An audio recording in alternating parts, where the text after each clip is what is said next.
옛날에 한 초등학생 아이가 학교를 마치고 집을 가다가 길가에 앉아있는 노숙인을 발견했습니다. 이 아이의 가방에는 학교에서 친구와 나누려고 챙겨온 빵 한 덩이가 있었는데요. 아이의 마음속에 이런 생각이 들었다고 해요. 내가 이 빵을 나 혼자 먹을 수 있고 내 친구와 나눠 먹을 수 있지만 저 아저씨한테 주면 저 아저씨가 받은 빵의 가치가 더 크지 않을까, 이렇게 생각이 들어서 빵을 줄까 말까 이렇게 망설이다가 아이가 곧이어 빵을 꺼내서 노숙인에게 건넸다고 해요. 노숙인은 밝게 웃으면서 아이에게 고맙다라고 말했다고 합니다. 아이도 집으로 돌아가는 길에 마음이 상당히 기뻤다고 해요. 이 아이가 한 행동을 우리가 보면 사실 세상 사람들이 보기에 사실 큰 일은 아닌 것 같아 보여요. 빵 얼마 하지도 않는 건데 그냥 나눈 거니까 작은 일처럼 보입니다. 그러나 이 작은 선행은 단순히 행동으로만 끝나는 것이 아니라 선한 마음에서 비롯된 선한 행동이구나라는 사실 우리가 알아야 돼요. 이것이 바로 오늘 우리가 나눌 양선입니다. 오늘 우리가 나눌 핵심 주제, 양선이라는 거예요. 우리가 양선이라는 단어를 들었을 때 사실 일상생활에서 많이 쓰는 단어가 아니기 때문에 낯설고 어떤 단어인지 모르시는 분들도 있을 거라고 생각해요. 저도 성령의 열매 9가지 다 외우면서 매일 초등학교 때부터 양선 했는데 정작 양선이 뭔지에 대해서 잘 몰랐거든요. 나중에 찾아봐서 양선이 무슨 뜻인지 알았는데 이 양선이라는 단어가 너무 어려워서 직관성이 많이 떨어집니다. 그런데 이 양선이라 뭐냐? 앞서 우리가 방금 나눴던 초등학생 아이가 선한 마음으로 선한 행동을 실천했잖아요. 이것처럼 선한 마음과 선한 행동을 함께 포함한 단어, 양선이라는 거예요. 행동만 선한 것이 아니라 그 행동의 동기까지도 선했을 때 양선이라는 겁니다. 여러분에게 질문합니다. 여러분은 양선을 실천하면서 양선을 살아내는 삶을 살고 있습니까? 여러분의 삶에는 성령의 열매인 양선이 열리고 있습니까? 오늘 저와 여러분이 하나님 말씀 앞에 설 때 이 양선이 열리는 풍성한 은혜의 선물이 가득히 맺히길 간절히 축복하고 소망합니다. 이 양선에 대해서 우리가 알기 위해서 첫 번째로 볼 키워드가 있어요. 양선이란 무엇인가 했을 때 양선은 말이죠, give and take가 아니라는 사실을 우리가 먼저 다뤄야 합니다. 우리가 세상에서 여러분 살아갈 때 정상적인 사람이라는 전제 하에서 선하게 살고 싶지 않은 사람이 과연 존재할까요? 가끔 소시오패스, 사이코패스 같은 경우도 덜어 있지만 일반적인 사람이라는 전제 하에서 선하게 살고 싶지 않은 사람 아마 존재하지 않을 겁니다. 여러분도 그렇지 않습니까? 착하게 살고 싶죠. 그런데 제가 여러분에게 한번 질문해 볼게요. 왜 착하게 살고 싶으세요? 왜 선하게 살고 싶으세요? 사실 착하게 살아야지 사회로부터 지탄받지 않고 내게 유익한 일들이 생기기 때문에 착한 행동, 착한 마음 품으려고 하는 것 아닙니까? 내가 선한 행동을 할 때 선한 일들이 내게 돌아오니까 선하게 살고 싶은 거지, 그냥 사실 이 선한 것, 선한 마음, 선한 행동 자체가 목적인 사람은 세상에 그 누구도 존재하지 않아요. 제가 이렇게 말하면 여러분들 사이에서 또 반문하시는 분이 분명 있을 거라 생각해요. 아니 전사님, 그냥 착하게 살고 싶은 사람 있을 수도 있지, 뭐 또 그렇게 극단적으로 말씀하세요. 이렇게 생각하는 분들 분명 있겠다 생각합니다. 그러나 제가 증명 한번 해볼까요? 여러분에게 좋은 것을 많이 주고 정서적인 지원을 많이 해주고 도움을 많이 주고 사랑을 주는 사람에게 여러분은 당연히 선하게 행동을 하고 싶을 거예요. 어떻게든 그 사람을 도와주고 싶을 거예요. 어떻게든 그 사람을 챙겨주고 아껴주고 싶을 거예요. 당연한 겁니다. 그런데 여러분을 저주하고 시기하고 공격하는 사람에게도 여러분은 동일하게 선한 사람이 되고 싶습니까? 사실 그렇지 않다는 거죠. 결국 우리는 말이에요, 선하기 위해서 선한 마음과 선한 행동을 하는 것이 아니라 선한 행동을 할 때 따라오는 유익들 때문에 선하게 살아가려고 노력한다는 겁니다. 그런데 오늘 우리가 읽은 본문에서 말하는 이 양선이란 무엇입니까? 갈라디아서 5장 22절 23절 오직 성령의 열매는 사랑과 희락과 화평과 오래 참음과 자비와 양선과 충성과 온유와 절제니 이 같은 것을 금지할 법이 없다 말하면서 양선이 성령의 열매라고 우리에게 말씀하고 있는데, 왜 양선이 성령의 열매의 속성일까? 하나님이 원하시는 선한 마음, 하나님이 원하시는 선한 행동은 때로 내게 유익하게 돌아오지 않을 때도 있거든요. 내게 원한 대가가 돌아오지 않는다 하여도 헌신하고 희생하는 선함, 이것이 바로 양선인데 여러분에게 질문합니다. 여러분이 아무리 선한 행동을 해도 여러분에게 유익한 일이 돌아오지 않고 도리어 공격이 돌아온다면, 부정적인 일이 생긴다면 여러분은 선한 행동 할 수 있습니까? 하지 못한다는 거예요. 그래서 성령의 열매라는 겁니다. 우리의 힘으로는 대가 없이 기브 앤 테이크가 없는 상태에서 선한 행동 절대로 할 수가 없어요. 양선은 내가 유익을 얻기 위해 행하는 기브 앤 테이크의 선함이 아니라 내가 손해볼지라도 끝까지 포기하지 않는 하나님의 성품이거든요. 그래서 우리 주님께서도 우리에게 뭐라고 말씀하셨습니까? 누가복음에 보면 이렇게 우리에게 말씀하세요. 오늘 우리가 읽은 본문인데, 너희가 만일 선대하는 자만을 선대하며, 너희에게 좋게 대하고 너희를 접대해주는 사람만 너희가 선하게 대하면 너희가 칭찬받을 것이 무엇이냐? 죄인들도 이렇게 한다. 너희가 받기를 바라고 사람들에게 꾸어주면 칭찬받을 것이 무엇이냐? 죄인들도 그만큼 받고자 하여 죄인에게 꾸어준다. 이것을 통해서 우리가 양선에 대해서 알 수 있는 한 가지 사실이 있습니다. 첫 번째로 무엇이냐? 양선이란 무엇이냐면 결과에 상관없이 사랑으로 헌신하는 것이 바로 하나님이 우리에게 원하시는 양선이라는 거예요. 우리가 선을 행할 때 사람들은 보통 결과를 기대합니다. 내가 이렇게 선하게 저 사람을 대하면 저 사람도 나를 좋아하지 않을까? 내가 이렇게 베풀면 언젠가도 나도 베품을 받고 도움을 받겠지라는 기대를 갖고, 이 기대감을 갖고 선한 행동을, 선한 마음을 품는다는 거예요. 그러나 하나님이 원하시는 양선은 대가가 없어도 지속되는 선한 마음과 행동을 말해요. 그런데 인간은 말이죠, 방금 말했듯이 본성적으로 선한, 이 손해보면서까지 선함을 지속할 수가 없어요. 보십시오. 우리가 타락했기 때문에 우리는 각자 사람 다 보면 이기적이지 않을 척할 뿐이지, 우리는 한 사람 한 사람 다 이기적인 사람입니다. 나밖에 모르는 게 인간이에요. 그렇기 때문에 사랑할 만한 사람을 사랑하고 나에게 잘해주는 사람에게 선하게 행동하지, 원수를 사랑하고 핍박하는 자를 위해 기도하고 악을 악으로 갚지 않는 선함, 이것을 우리가 감당할 만한 존재가 절대 아닙니다. 그런데 하나님께서는 오늘 우리에게 요구하시는 거예요. 받기만을 바라고 사람들을 선대하는 것 하지 마라. 여러분은 어떤 대가가 돌아오지 않는다 하여도 지금 현재 양선을 실천하는 삶을 살고 있습니까? 여러분의 원수와 같은 사람, 여러분의 가슴을 아프게 하는 그 사람을 위해서 여러분은 사랑을 베풀고 살고 있냐는 거예요. 아마 대부분의 마음속에 이런 생각이 들 것 같아요. 그래도 내가 이렇게 했는데 최소한 고마워는 해야 되는 거 아니야? 아니, 은혜는 갚아야지. 이 정도 도와줬으면 나 좀 배려해줘야 되는 거 아니야? 이런 질문들이 계속적으로 쓰는데 당연해요.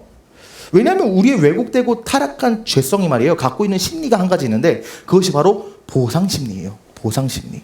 내가 해준 것만큼 보상을 받고 싶은 심리가 우리에게 기본적으로 다 탑재되어 있기 때문에 내가 선한 행동을 한 것만큼 선한 행동을 돌려받고 싶다는 거예요. 이것이 바로 우리 본성의 한계입니다. 언제나 기브 앤 테이크의 논리에 익숙해져 있기 때문에 무조건적인 사랑, 손해보는 사랑, 아무런 대가도 돌아오지 않는 사랑을 실천하는 것 너무나 어렵기 뿐더러 불가능하다는 거죠. 그런데 오늘 뭐라고 하나님께서 요구하신다고요? 다시 35절 봅시다. 오직 너희는 원수를 사랑하고 선대하며 뭐하래요? 아무것도 바라지 말고 구워줘라. 하나님께서 지금 우리에게 받기 위한 사랑, 하나님 우리에게 지금 받기 위한 사랑이 아니라 주기 위한 사랑을 하라고 지금 요구하시는 거예요. 너희가 받기 위해서 사랑하지 말고 너희가 주기 위해서 사랑하라고 요구하시는 겁니다. 아무것도 바라지 말고. 이것이 바로 온전한 양선의 핵심이라는 거예요. 내가 선하게 행동할 때 상대의 반응을 기대하지 않고, 상대가 나에게 줄 것만을 바라지 않고, 심지어 상대가 전혀 보답하지 않아도 여전히 선을 행하는 것, 낙심하지 않고 선한 마음과 행동을 품는 게 바로 오늘 우리 하나님이 요구하시는 양선이라는 겁니다. 두 번째로 우리가 볼 수 있는 양선의 특징은 무엇입니까? 상대에 따라 변하지 않고 모두에게 사랑으로 헌신하는 것이 바로 하나님이 원하시는 양선이에요. 32절 보면요, 너희가 너희를 사랑하는 자만을 사랑하며 칭찬받을 것이 무엇이냐? 죄인들도 사랑하는 자는 사랑한다, 이렇게 말하고 있어요. 세상은 언제나 조건을 따집니다. 그 사람이 나에게 어떤 사람인지, 그 사람이 내게 무엇을 해줬는지, 이런 조건에 따라서 사랑하고 이런 조건에 따라서 선을 베푸는 게 세상이 말하는 사랑이고 세상이 말하는 선이에요. 그러나 성령의 열매인 양선은 무엇입니까? 조건 없이 상대가 누구냐에 따라 상관없이 행하는 선함이 바로 성경에서 말하는 양선인데, 그래서 우리 주님께서 뭐라고 말씀하십니까? 방금 읽었던 말씀, 근데 포인트가 다르죠. 오직 너희는 원수를 사랑하고 선대해라. 원수를 사랑하고 선대해라. 이것이 왜 가능한가? 왜 이렇게 해야 되는가? 너희 아버지의 자비로우신 같이 너희도 자비로운 자가 되어야 하기 때문에 원수를 사랑하라고 하는데, 원수를 사랑하고 박해하는 자를 위해 기도하는 것, 이 사랑은 결코 상대가 누구냐에 따라, 이 상대의 자격이 무엇이냐를 따지지 않습니다. 내가 잘해주었느냐, 내게 유익을 주었느냐, 내게 어떤 보상을 주었느냐를 따지지 않고 계산하지 않습니다. 그저 조건이 하나 있다면, 하나님 아버지가 자비로우신 것처럼 너희로 자비로운 자가 되라. 하나님이 나를 먼저 사랑하신 것처럼 나도 사랑한 것이 유일한 조건이라는 거예요. 결국에 양선은 무엇입니까? 돌아오는 대가가 없을지라도, 상대방이 내게 해가 되는 사람이라고 할지라도 참되게 헌신하는 게 오늘 우리 하나님께서 우리에게 명하시는 양선이라는 거예요. 그러나 여러분에게 질문할게요. 여러분은 진짜로 여러분에게 대가가 없을지라도, 설령 상대방이 여러분에게 해가 되는 사람이라 할지라도, 여러분의 기대에 못 미치는 사람이라 할지라도, 여러분이 준 은혜에 보답하지 못하는 사람이라 할지라도 그를 사랑하며 선한 마음과 선한 행동을 할 수 있습니까? 사실 선한 행동하는 척까지는 할 수 있어요. 미운 놈 떡 하나 더 준다고 선한 행동하는 척은 할 수 있어요. 그런데 양선이 뭐라고 했습니까? 선한 행동만이 양선이 아니라 선한 마음, 선한 동기까지 들어가야지 양선이라고 했잖아요. 행동한다 쳐도 진짜 그 동기까지 그 사람을 사랑하고 그렇기 위해, 사랑하기 때문에 헌신하는 그 선한 동기, 여러분은 원수를 위해 그것을 품을 수 있습니까? 사실 쉽지 않은 정도가 아니라 불가능합니다. 우리는 이것을 할 수 없습니다. 그렇다면 하나님께서 우리에게 양선의 삶을 살라고 요구하셨는데 그것이 어떻게 가능할까요? 성령의 열매라면 성령께서 양선을 가능하게 만드신다는 건데, 어떤 과정을 통해서 내게 양선이 가능하게 만드실까? 한 가지 키워드로 우리가 정리할 수 있어요. 양선이 되기 위해서는 선제적으로 사랑이 필요합니다. 사랑하지 않으면 선한 마음과 선한 행동할 수가 없잖아요. 사랑해야지 양선이 가능한데, 이 사랑을 어떻게 우리가 실천할 수 있는가? 사랑은 누려본 자가 사랑을 할 수 있어요. 사랑받은 사람이 사랑을 할 수 있다는 거예요. 우리나라 옛날 속담 중에 고기도 먹어본 사람이 많이 먹는다라는 속담이 있습니다. 고기도 먹어본 놈이 먹지, 이런 속담 우리가 흔히 많이 들었잖아요. 어른들한테도. 옛날 우리나라 가난한 시절에 매일 풀만 뜯어먹고 고기가 귀했는데, 특히 가난한 사람들은 고기를 거의 먹어보지 못했기 때문에 우리나라 국물 요리 발달한 이유가 사실 그거예요. 고기가 없는데 고기 먹고 싶은 사람 많으니까 그냥 물에다가 고기 푹 우려가지고 고기 맛 다 같이 누리려고. 구워 먹으면 한 사람밖에 못 먹는데 끓여 먹으면 5사람은 먹을 수 있잖아요. 그래가지고 우리나라 국물 요리가 발달한 겁니다. 세상에 그 어떤 나라도 우리처럼 국물 먹는 나라가 많지는 않아요. 근데 어쨌든 우리가 못 살아가지고 고기를 거의 먹지 못했던 것이 우리의 과거인데, 고기를 거의 먹지 못하다 보니까 가끔 고기 음식을 대하면 몸이 먼저 부담을 느꼈다고 해요. 평생 기름칠 입에 한번 못하다가 갑자기 기름이 입에 들어간다고 하면 위장에서 갑자기 놀란 거죠. 반면 어릴 때부터 고기를 자주 먹어본 사람들 어떻습니까? 저 보십시오. 누가 봐도 고기 엄청 먹을 것 같잖아요. 저는 고기를 먹어도 소화가 너무 잘 돼요. 고기를 먹어본 사람이 먹어본다고요.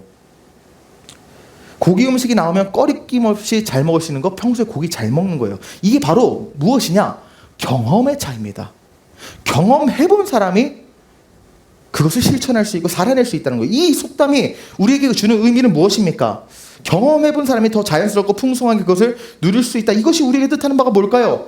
사랑에도 동일하게 적용된다는 거예요. 여러분, 사랑도 말이죠. 사랑을 경험해본 사람이 사랑을 할 수 있어요.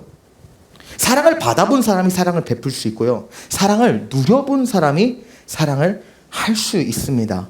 성경은 이것을 우리에게 분명하게 가르치고 있거든요.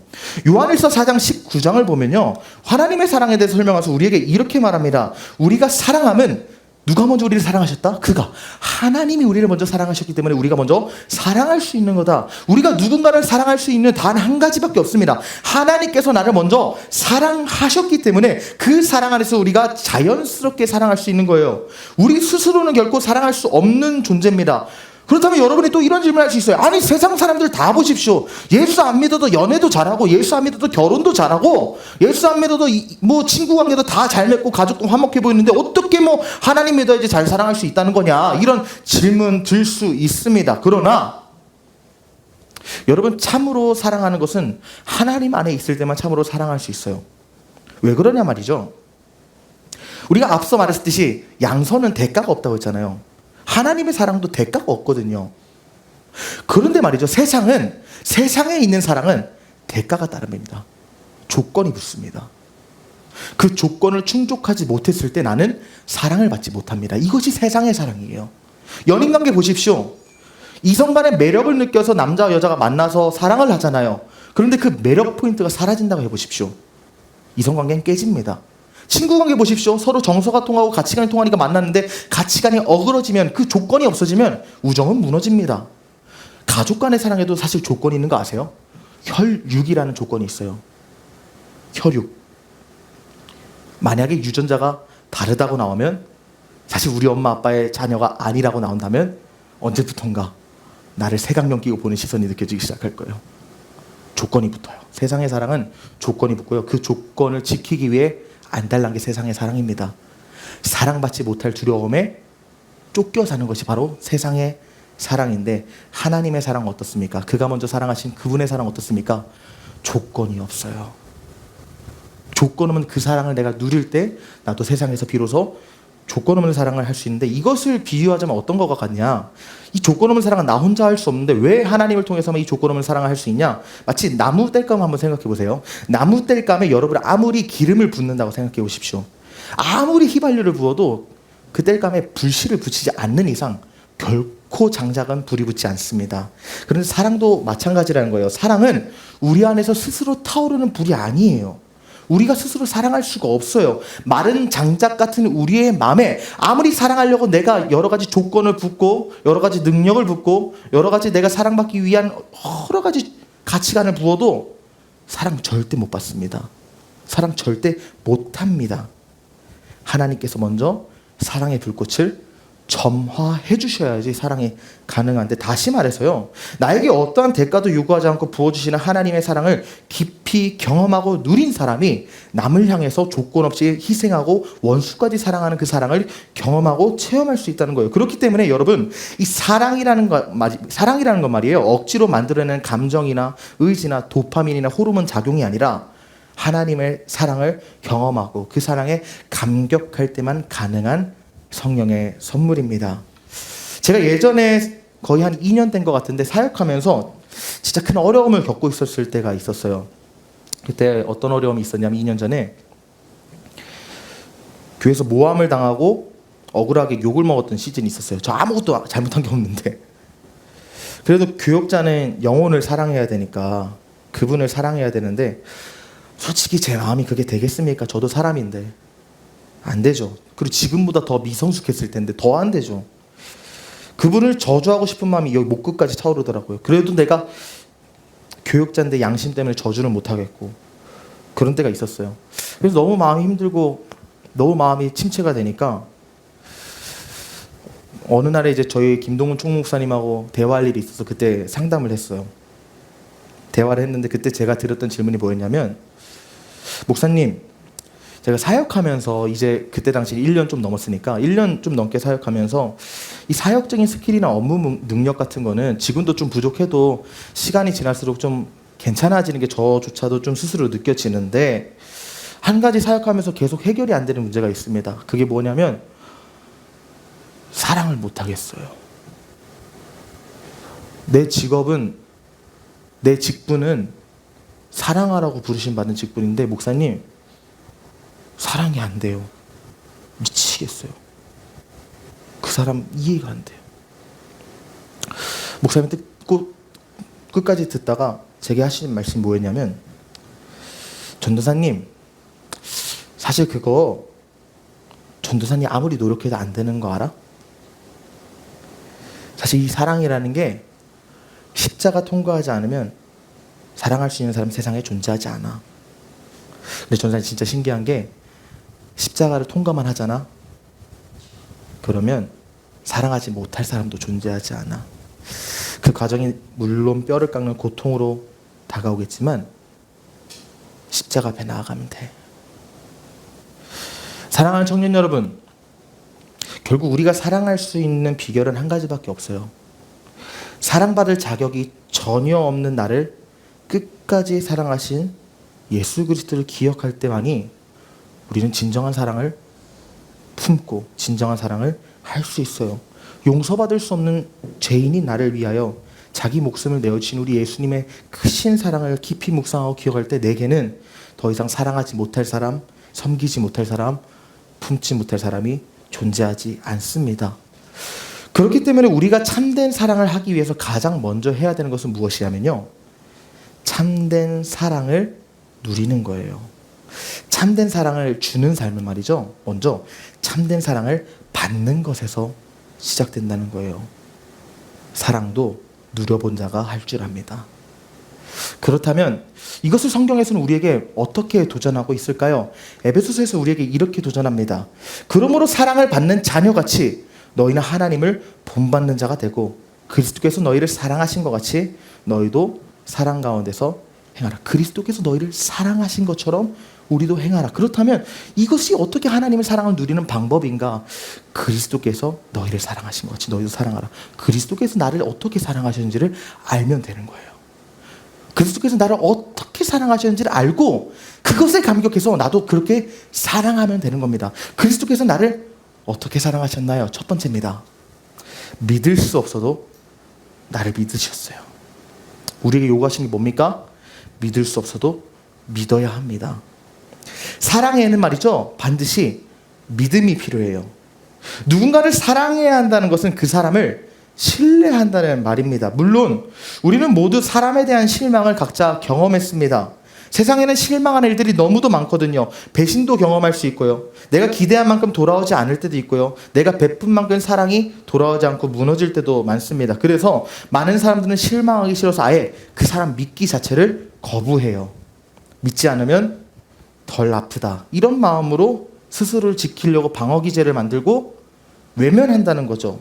하지만 진정한 사랑은 무엇입니까? 믿음이라는 겁니다. 하나님도 우리를 믿어주셨기 때문에 우리가 실수하고 넘어져도 끝까지 신뢰하시며 다시 기회를 주셨던 것처럼 상처받을 위험이 있어도 끝까지 믿는 용기가 바로 하나님이 원하시는 사랑이라는 거예요. 사랑하는 사람은 상대의 부족함과 연약함까지 품어 안으면서 다시금 신뢰할 것을 결단하는 사람입니다. 만약 여러분이 거절당할 상처, 배신당할 상처, 그리고 버림받을 아픔과 고통 때문에 때론 누군가를 회피하거나 밀어내고 있지는 않습니까? 그것은 어쩌면 믿을 수 없는 나를 믿어주신 예수님의 사랑을 아직 내가 온전히 누리지 못했다는 것에 대한 반증일 수 있어요. 사랑하는 사람은 상대의 부족함과 연약함까지 안아야 되는데 예수님이 그렇게 했기 때문에 그것을 못 누리고 있다는 거예요. 요즘 우리 청년들 보면 회피하는 청년들이 점점 많아지는 것 같아요. 저도 이제 청년 사역한 지 저희 이제 1년이 좀 넘었고 저희 청년교회와 함께한 지는 3년이 좀 넘었는데 저희 청년들이 다 그렇다는 게 아니라 저도 이제 청년 사역하기 위해서 여러 군데 청년 세미나도 다니고 다른 청년부도 많이 견학하고 다른 교육자들이랑 대화를 많이 하는데 요즘 참 마음이 아픈 시대라 그런지 아픈 청년들이 많고요. 그래서 그 아픔과 문제 앞에서 돌파를 하고 버티기를 선택하기보다 회피하는 경우를 제가 많이 봅니다. 이것이 오늘날 청년의 대표적인 단상인 것 같은데 만약 여러분이 말이죠, 이 거절당할 상처, 배신당할 아픔 때문에 상대방을 거절하고 외면하고 밀어내잖아요. 때로는 내가 독립적이라 생각할 수 있겠지만 전혀 독립적인 거 아닙니다. 여러분은 여러분 속에 있는 외로움조차 고독조차 외면하고 있는 현실이에요. 우리 주님이 나를 믿어주셨던 것처럼 우리도 믿을 수 없는 그 사람 한번 믿어보십시오. 그렇다면 우리 주님은 어떻게 나를 믿으셨습니까?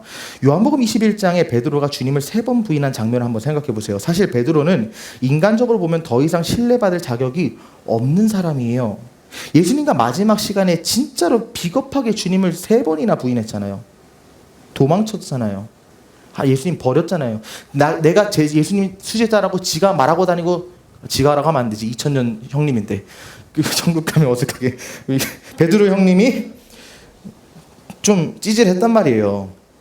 근데 우리 주님이 그 베드로를 다시 만나셨을 때 책망하지 않았어요. 베드로야, 너 어떻게 나 배신하고 버릴 수 있냐? 한 번도 물어보지 않았어요. 오히려 3번 베드로에게 말씀하십니다. 요한의 아들 시몬아, 네가 나를 사랑하느냐? 네가 나를 사랑하느냐? 네가 나를 사랑하느냐? 주님은 베드로의 실패와 연약함 알고 계셨고요. 베드로가 배신할 걸 미리 아셨지만 그럼에도 불구하고 다시 돌아온 베드로를 다시 믿어주시고 끝까지 사랑하셨다는 거예요. 다시 기회를 주시고 다시 사명을 맡기셨다는 것이죠. 이게 말도 안 되는 겁니다. 여러분 한번 생각해 보십시오. 예수님께서 베드로에게 내 양을 먹이라 하셨어요. 그런데 날 배신한 놈한테 내 양을 맡길 수 있습니까? 절대 못해요. 저는 저를 배신한 사람한테 제 차키도 못 맡길 것 같아요. 근데 예수님은 믿어주셨다는 거예요. 이것이 믿을 수 없어도 믿어주는 사랑입니다. 사랑은 여러분, 사랑은 언제나 위험을 감수하는 거예요. 실망할 수 있고 상처받을 수 있고 버림받을 위험도 물론 존재합니다. 하지만 그럼에도 불구하고 하나님이 나를 끝까지 믿어주시고 사랑하셨던 것처럼 나도 끝까지 사랑하는 것을 결단하는 것. 주님의 사랑을 기억할 때 우리도 누군가를 사랑하고 믿어주는 용기를 선택할 수 있다는 거죠. 믿을 수 없어도 믿는 것이 사랑입니다. 그리고 이 믿음이 우리로 하여금 믿을 수 없는 사람에게 양선을 가능케 해요. 여러분 도전합니다. 믿을 수 없는 상황에서 믿음을 선택하십시오. 믿을 수 없는 그에게 내가 실망할 거라고 생각해도 나를 포기하지 않고 끝까지 믿으신 주님을 붙잡고 끝까지 그를 포기하지 마십시오. 하나님이 나를 그렇게 사랑하신 것처럼 나도 끝까지 믿어주는 사랑을 품을 때 우리는 믿을 수 없는 사람에게 선한 마음과 선한 행동을 실천하는 양선의 삶을 살 수 있습니다. 두 번째로 우리 주님은 나를 어떻게 사랑하셨습니까? 기대할 수 없어도 기대해야 돼요. 우리 모두 사랑을 실천하는 과정 속에서 때로 이런 유혹에 빠집니다. 저 사람 절대 변하지 않아. 내가 아무리 사랑한들 저 사람 바뀌겠어. 소용없어. 이렇게 해도 어차피 또 상처받을 텐데 내가 더 이상 무엇을 소망하겠어. 저 사람은 끝이야. 그냥 저 사람 인간관계 끊을 거야. 사람은 누구나 반복되는 실망과 상처 앞에서 마음을 닫고 기대를 포기하려는 유혹을 다 받습니다. 실망하지 않으려고 아예 소망을 접어버리는 거예요. 근데 이렇게 되면 말이죠. 여러분의 안에서 여러분 안에 이 사랑이 점점 메말라져 간다는 걸 느낄 거예요. 겉으로는 사랑 많은 척 할 수 있습니다. 따뜻한 척 포장할 수 있습니다. 그러나 여러분의 속이 점점 차가워지는 것을 여러분 스스로 느끼면 다행인데 느끼지 못할 가능성도 높아요. 더 이상 사랑을 흘러보내지 않는데 이 방어 기제가 내 삶에 체득화될 때 사랑하지 않는 것이 내 삶의 전부가 될 수 있다는 거예요. 그러나 우리 하나님께서 명하시는 진정한 사랑은 뭡니까? 기대를 포기하지 않는 게 진정한 사랑이에요. 상대가 지금 어떤 모습에 있든 변화되지 않는 것처럼 보일지라도 그 사람 안에 역사하실 하나님 때문에 기대하는 거예요. 그 사람 때문에 기대는 절대 못합니다. 저는 솔직히 가족끼리도 기대 못할 수 있다고 생각해요. 가족도 기대 안 될 수 있어요. 가장 가깝고 믿을 만한 가족조차 기대가 안 되는데 어떻게 내 사랑하는 친구라고 해도 내 사랑하는 연인이라고 해도 그 사람들 기대할 수 있겠어요? 불가능해요. 그런데 그 안에 계신 성령을 바라볼 때 그 성령께서 그 사람을 바꾸실 것을 기대할 때 우리가 그 사람을 향해 기대를 품을 수 있다는 거예요. 그래서 고린도전서 13장 우리가 사랑장이라고 유명한 이 13장에서 사랑에 대해서 설명할 때 뭐라고 말합니까? 사랑은 모든 것을 참으며 모든 것을 믿으며 모든 것을 바라며 모든 것을 견디느니라. 우리가 얼마 자주 넘어지고 반복해서 실수합니까? 그러나 우리 하나님 또한 우리를 향한 소망을 거두지 않았어요. 하나님께서 먼저 나를 참으시고 믿으시고 바라시고 견디셨기 때문에 우리가 돌아올 때까지 회복할 때까지 자라날 때까지 끊임없이 기다리며 사랑하셨기 때문에 그 사랑 때문에 우리가 살았는데 그 사랑을 받은 우리가 우리를 기대하시는 하나님을 따라 우리도 기대해야 되지 않겠습니까? 참으시고 기대하시는 주님을 따라. 어저께 서울광장에서 퀴어축제가 열렸습니다.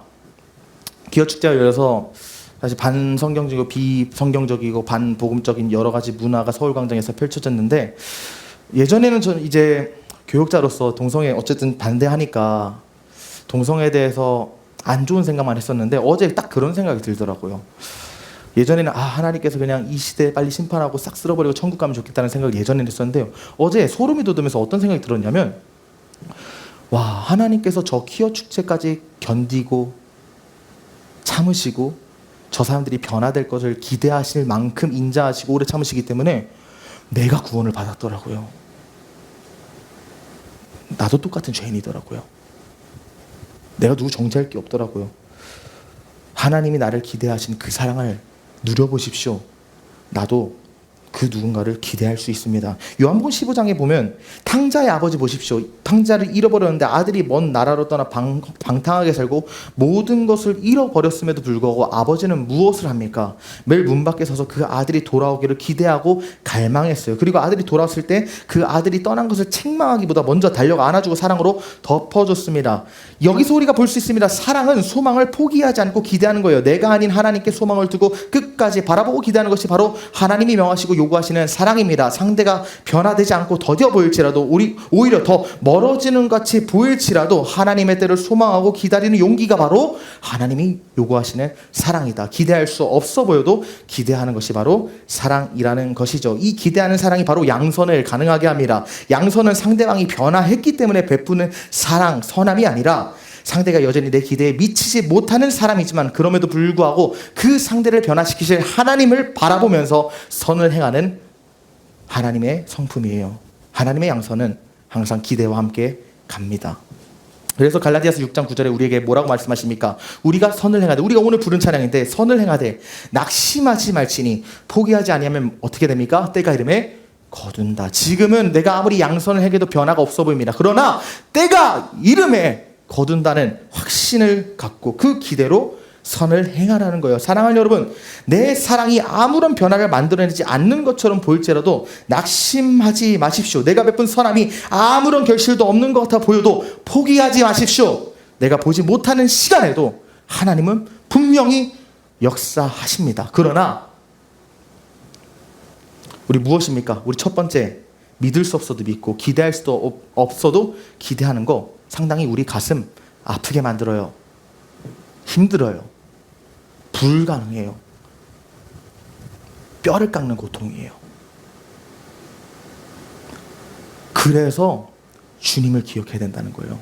여러분이 악으로 깡으로 사랑할 수 있어요. 그러나 얼마 못 갑니다. 자식도 버리는 세상인데 내가 누구를 사랑할 수 있겠어요? 세 번째로 하나님께서 요구하시는 사랑 무엇입니까? 사랑은 말이에요. 말과 행동으로 고백하고 표현해야 돼요. 말도 필요하고 행동도 필요합니다. 진정한 사랑은 마음속에만 두지 않고 반드시 밖으로 표현되어야 돼요. 나는 사랑하고 있어. 말로는 표현을 못하지만 마음으로는 충분히 사랑해. 이렇게 말하는 사람 세상에 상당히 많습니다. 하지만 상대는 내 마음 절대 읽을 수가 없어요. 사랑을 말하지 않으면 전달되지 않고 행동으로 나타내지 않으면 상대한테 절대 체험되지 않거든요. 사랑의 본질은 관계 속에서 흐릅니다. 관계란 상호적인 걸 말해요. 내가 느끼는 사랑이 상대방에게 전달되지 않으면 그것은 여전히 내 안에 머물 뿐이지 상대방에게 전혀 사랑으로 인식되지 않습니다. 하나님 사랑 보십시오. 나는 사랑받을 이유가 없고 지옥에 가기 마땅한 죄인이었지만 그럼에도 불구하고 하나님께서 나를 사랑한다 말씀하시면서 그 사랑을 말로만 하지 않고 증명하셨는데 그 증명하신 거 여러 가지 언약과 성취가 있지만 가장 극적으로 드러난 것이 무엇입니까? 우리가 저번 주에도 읽었던 말씀인데 하나님이 세상을 이처럼 사랑하셨는데 내가 세상을 사랑한다고 누누이 구약에서 말씀하셨는데 그것을 신약에서 행동으로 성취하시고 드러내신 게 무엇인가?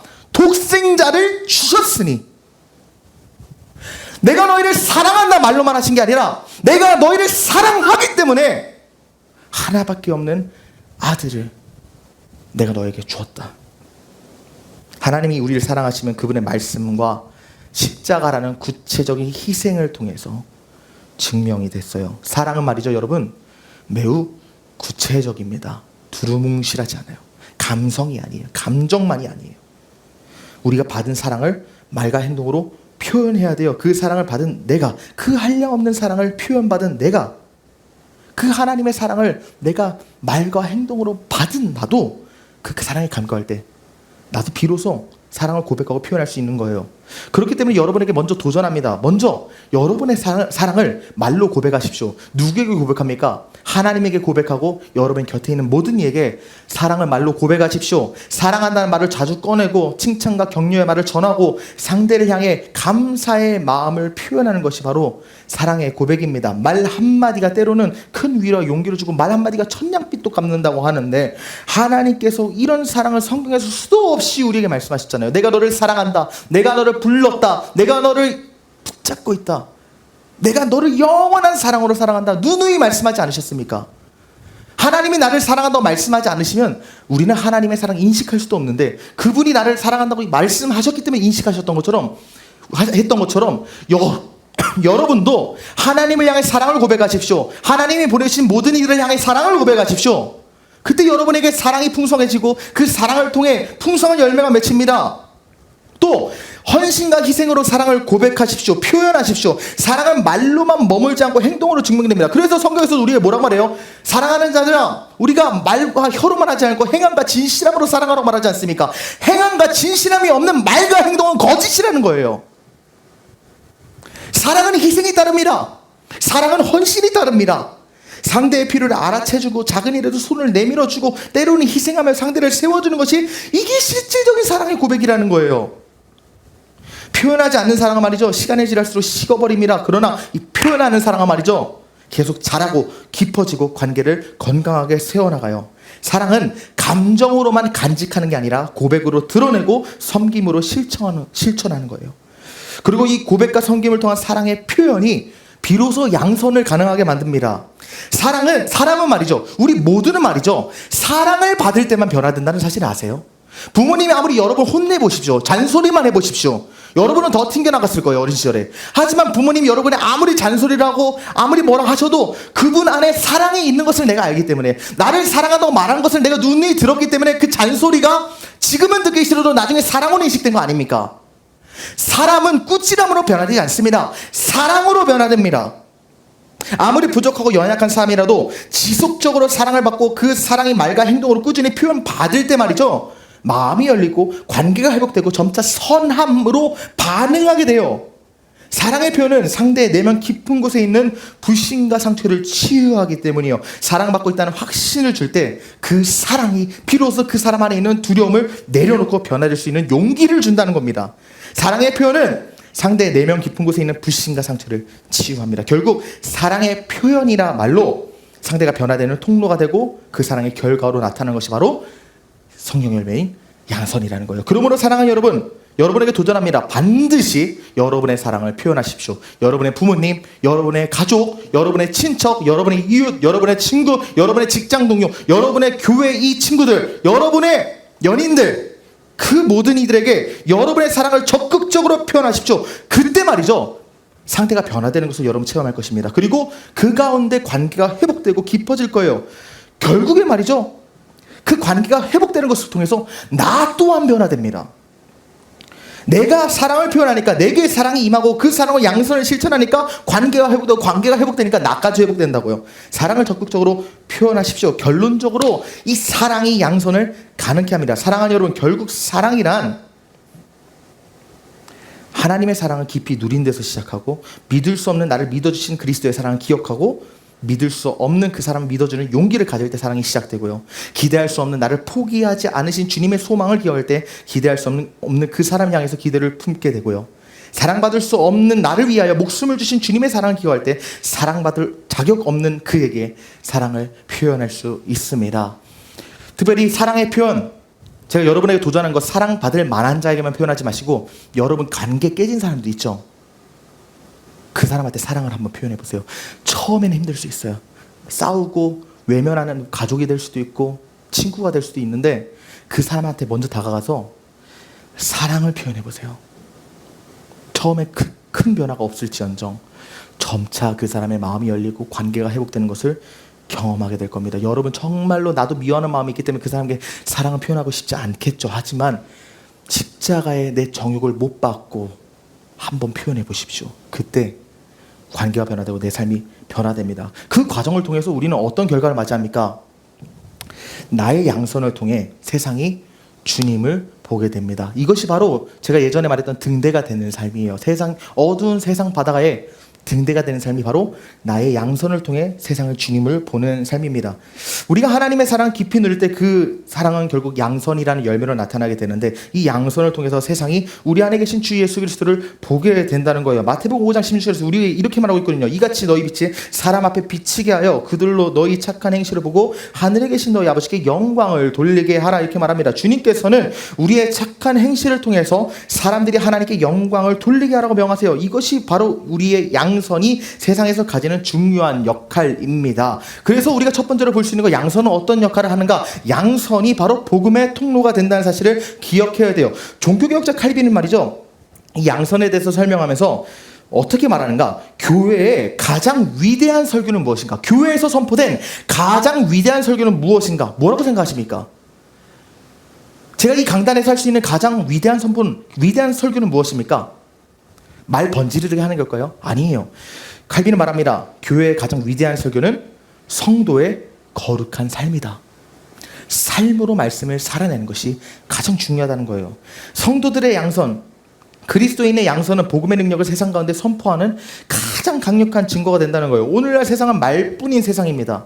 말로만 사랑하는 세상이에요. 더 이상 감동하지 않는 세상이에요. 그러나 희생적이고 진실한 양선 앞에서, 이러한 삶 앞에서 세상은 마음을 열게 됩니다. 아무리 상처받아도 여전히 믿어주고, 기대할 수 없는 가운데서도 포기하지 않고, 계속적으로 내가 표현받을 수 없고 사랑받을 수 없는 자임에도 불구하고 사랑을 받고 말과 행동으로 구체적인 사랑을 받을 때 세상은 비로소 와, 이거 세상에서 누릴 수 없는 사랑인데, 이러고 예수님의 사랑을 알게 된다는 것이죠. 그래서 요한복음 13장에서 우리에게 이렇게 말하지 않습니까? 너희가 서로 사랑하면 이로써 모든 사람이 너희가 내 제자인 줄을 알리라. 여러분이 예수 그리스도의 제자인 것을 가장 극적으로 드러내는 것은 말씀 많이 하는 게 아니에요. 말씀 연구 많이 하는 게 아니에요. 말씀을 그냥 달달달 외우는 게 아니에요. 그 말씀대로 여러분은 사랑하고 있냐는 거예요. 우리의 양선은 세상 사람들에게 왜 저 사람은 저렇게 사랑하고 있는가라는 질문을 갖게 되는데, 그 질문 끝에 우리는 복음으로 해답을 내려야 된다는 거예요. 결국 양선의 삶은 복음 전도의 문을 여는 가장 강력한 열쇠입니다. 여러분 전도하고 싶습니까? 여러분이 먼저 양선을 실천하십시오. 전도는 자연스럽게 된다는 거예요. 두 번째로 양선은 무엇입니까? 양선은 말이죠, 주님께 받을 상급이 돼요. 우리가 이 땅에서 행한 양선이 억울할지라도, 아플지라도, 그럼에도 불구하고 눈물 흘리면서 선한 행동을 했는데 결코 헛되지 않습니다. 마지막 날 우리가 주님의 최후의 심판대 앞에 서서 믿지 않는 자는 형벌 심판을 받지만 우리는 상급 심판을 받을 텐데, 우리의 작은 사랑의 수고 하나도 주님 잊지 않고 지금 가슴판에 새기고 계시거든요. 그래서 마태복음 25장에서 우리에게 이렇게 말씀하지 않습니까? 임금이 대답하여 이르시되 내가 진실로 너에게 이르노니 너희가 여기 내 형제 중에 지극히 작은 자 하나에게 한 것이 곧 내게 한 것이다. 지극히 작은 소자에게 한 것을 예수님에게 한 섬김으로 주님께서 인정하시고 마지막 날에 다 갚으실 거라는 거예요. 우리가 사랑으로 섬기고 믿음으로 참으며 소망으로 기대하며 흘려보낼 때 모든 양선은 결국 주님 앞에 드려지는 아름다운 헌신의 예배가 됩니다. 이 땅에서의 성도의 삶은 하나님 앞에서 살아가는 삶이고, 이 성도의 헌신과 희생과 눈물과 아픔과 견딤, 즉 양선은 하나님이 가장 기뻐 받으시는 예배요, 우리의 상급이 될 것입니다. 그러면 여러분에 도전합니다. 여러분의 삶에 양선이 있습니까? 여러분의 삶에 양선의 열매가 맺혀 있습니까? 오늘 이 시간 결단하십시오. 하나님으로 인해, 나를 먼저 사랑하시고 믿으시고 기대하시는 그리스도로 인해 나는 오늘 양선을 결단하겠다. 이 시간 그 결단을 갖고 주님 앞에 나아가는 저와 여러분 되시길 간절히 주의 이름으로 축복합니다. 말씀을 맺습니다.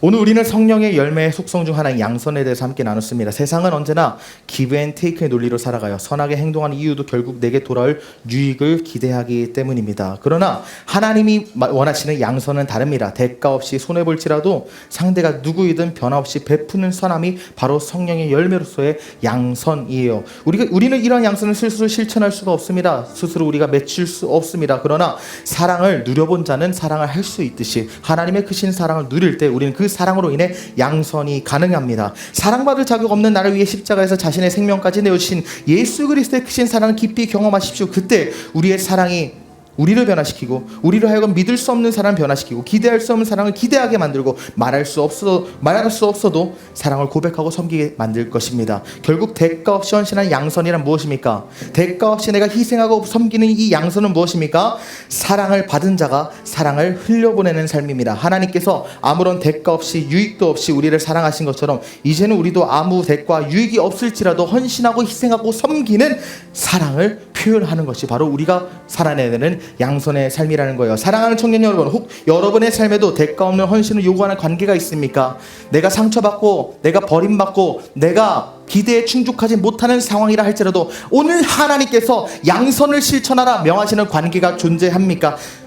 보답이 없고 낙심이 되어도 양선을 맺으라고 하나님께서 요구하시는 관계가 있습니까? 포기하지 마십시오. 하나님께서 우리를 그렇게 끝까지 사랑하셨기 때문에 그 사랑을 힘입어 우리도 끝까지 사랑하며 양선을 실천하는 삶을 살아야 합니다. 대가 없이 헌신하는 양선의 삶으로 부르신 주님의 음성 앞에 이 시간 순종하며 이 땅에 하나님의 성품을 드러내는 증인으로 살아가는 이 은혜가 저와 여러분의 삶에 충만하기를 예수 그리스도 이름으로 간절히 축복합니다.